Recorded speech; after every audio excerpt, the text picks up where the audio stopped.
Hello everyone and welcome to another video. Lots of museums are collaborating with community groups, and usually both parties get a lot out of that collaboration, but it's also important to remember that community input isn't just free content, it is a partnership, it needs to be a collaboration. And there are 3 moves to improve your collaboration habits in museums that can be really useful to have a look at. And I hope you will share your own experiences and thoughts below as well. And remember to like the video and subscribe to the channel and all of that. But let's dive into these. They're fairly simple to remember, but they can be really, really effective. Basically, they are ask, pay, and share. So when you ask first, you choose the right story. When you pay, you show that you respect time and expertise, even on a tight budget. And when you share the outcomes, you show that the collaboration mattered. So let's dive into each of these and just have a closer look at what it is they actually can do. First of all, when you ask, you co-define the work you're meant to do. So start before you draft anything. Host a short listening session and maybe co-write 3 to 5 priorities, maybe 2 to 3 decisions that you will share. So for example, themes or sub-stories, and schedule a review point where you want to go through these again. So you might say, we're developing whatever project, maybe an exhibition together. What feels essential from your perspective and what should we avoid? And these are the decisions that we can make together, and then you have a list. Then you create maybe just a 1-page what we heard summary within a week's time. That sets a very clear standard for your expectations as well. What have we agreed on? What are the essential themes and stories that we're working on together? Maybe even a bit about how we're going to do this. Now, what you want to avoid is last minute feedback on unfinished text. You don't want to ask vague questions here. And you certainly don't want to treat one person as if they were the community. Now, usually when you're working with volunteer groups, there will be 1 or 2 who are a bit loud or who are really into this collaboration. And you really don't want to treat them as the sort of spokespeople for your group. You want to make sure that you have heard everyone. Now the goal really of the ask point is to agree what success looks like and which decisions that you will share.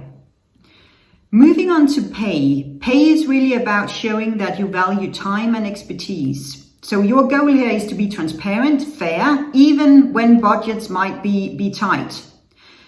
So be clear about what you can compensate. You might be able to compensate travel expenses, for example. You might also have a small budget like for materials or let's say workshops or something that is necessary for the community group to help you develop whatever it is you are working with them on. You might also want to consider reinvestments. Maybe you can pay in tickets, classes, gift vouchers. A lot of volunteers still appreciate this very much. And it can be a way of making people come back and actually join more activities in your place, in your museums. And it's just worth having a think about in advance. What kind of compensation can we agree on? Agree on it in writing, so there's absolutely no doubt. And again, about covering your expectations of each other here. What you want to avoid is hiding those limits. So pay when you have agreed to pay. Maybe if you are paying for travel expenses, make sure that you state very clearly how you're going to cover that, what sort of receipts you will need. Don't make the timelines fussy in any way. You want to be very clear about this so that people know exactly what to expect. Now, share is all about make your outcomes visible and specific. So the goal here is to prove that the community group's work mattered. You want to show the change they have helped make. So what we heard, what we changed, and what we couldn't change, if that was the case, sometimes it is. You want to make it visible. So credit where credit is due. Invite people to the opening, put a label in the exhibition around the work they have been part of. Make sure that is very clear and that is shown. You also want to make sure you close the loop. So do an evaluation.